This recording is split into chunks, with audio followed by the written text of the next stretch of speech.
আজকে আমরা ডিম রান্না করব। ডিম নিয়েছি, আলু নিয়েছি, আর তার সাথে মশলা পেঁয়াজ কুচিয়ে নিয়েছি, আর রসুন নিয়েছি, আদা নিয়েছি, লঙ্কা আর আর মরিচ আর গরম মশলা। জলগুলো একটু গরম হলে ডিম দিতে হবে।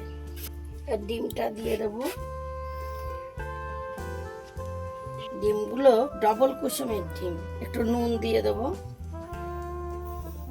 এর মশলাটা বেটে নেবো, জিরে আর আদা।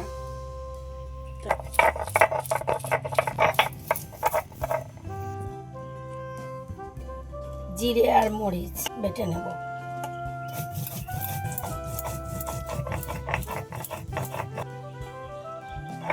শুকনো লঙ্কাটা বেটে নেব।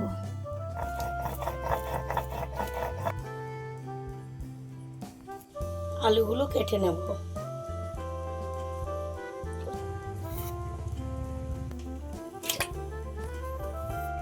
ডিম সেদ্ধ হয়ে গিয়েছে, এবার তুলে নেব।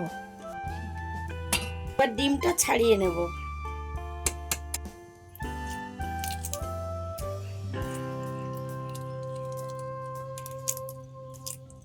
কড়াটা বসিয়ে দিয়েছি, এবারে কড়া গরম হয়ে গিয়েছে, এবার তেল দিয়ে দেব। ডিম সবগুলো ছাড়িয়ে নিয়েছি, এবার কড়াইতে তেলও গরম হয়ে গিয়েছে, এবার ডিমগুলো ভেজে নেব।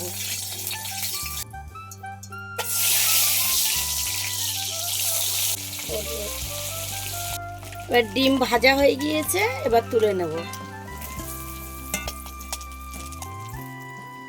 এবার ওই তেলেই আলু ভেজে নেব। একটু নুন দিয়ে দিলাম। ভাজার সময় যদি নুন দেওয়া হয় তাহলে সেই নুনটা আলুর মধ্যে ঢুকে যাবে। আলু ভাজা হয়ে গিয়েছে, তুলে নেব।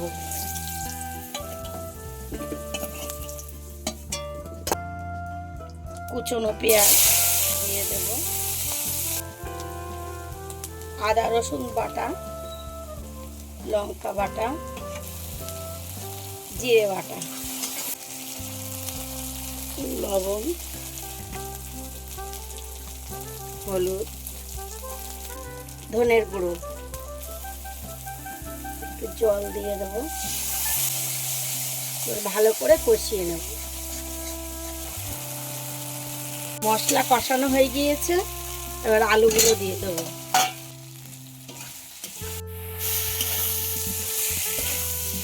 আলুটা কষানো হয়ে গিয়েছে, এবার জল দিয়ে দেব। জলটা গরম কড়াই ছিল আমার, তাই গরম জলটা দিয়ে দিচ্ছি। এবার একটু ঢেকে দেই। হাফ হাফ সিদ্ধ হয়ে গিয়েছে, এবার ডিমগুলো দিয়ে দেব।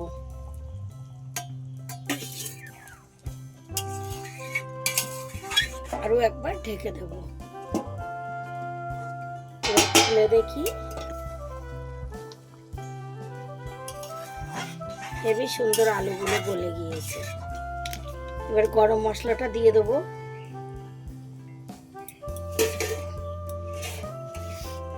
কত সুন্দর হয়েছে, কালারটাও হেবি সুন্দর, খেতেও খুব সুন্দরই হবে।